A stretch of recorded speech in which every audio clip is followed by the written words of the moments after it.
Hey guys, আমি নিরূপা। আমি চলে এসেছি আমাদের পাড়ার দুর্গাপুজো মণ্ডপে। এই দেখো, আমাদের ঘট ভাসান হয়ে গেছে।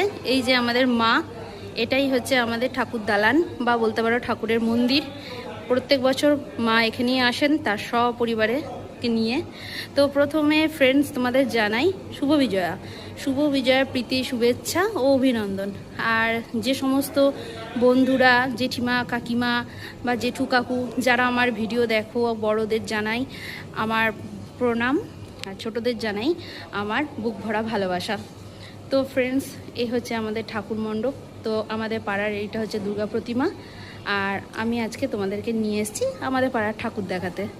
তো আমাদের ঘট ভাসান হয়ে গেছে, আর কালকে বৃহস্পতিবার ছিল বলে আজকে সন্ধেবেলা আমাদের ঠাকুর বিসর্জন হবে। তো ফ্রেন্ডস, এইটুকুই ছিল আজকে মিনি ব্লগ। তো টাটা, বাই, সঙ্গে থাকো।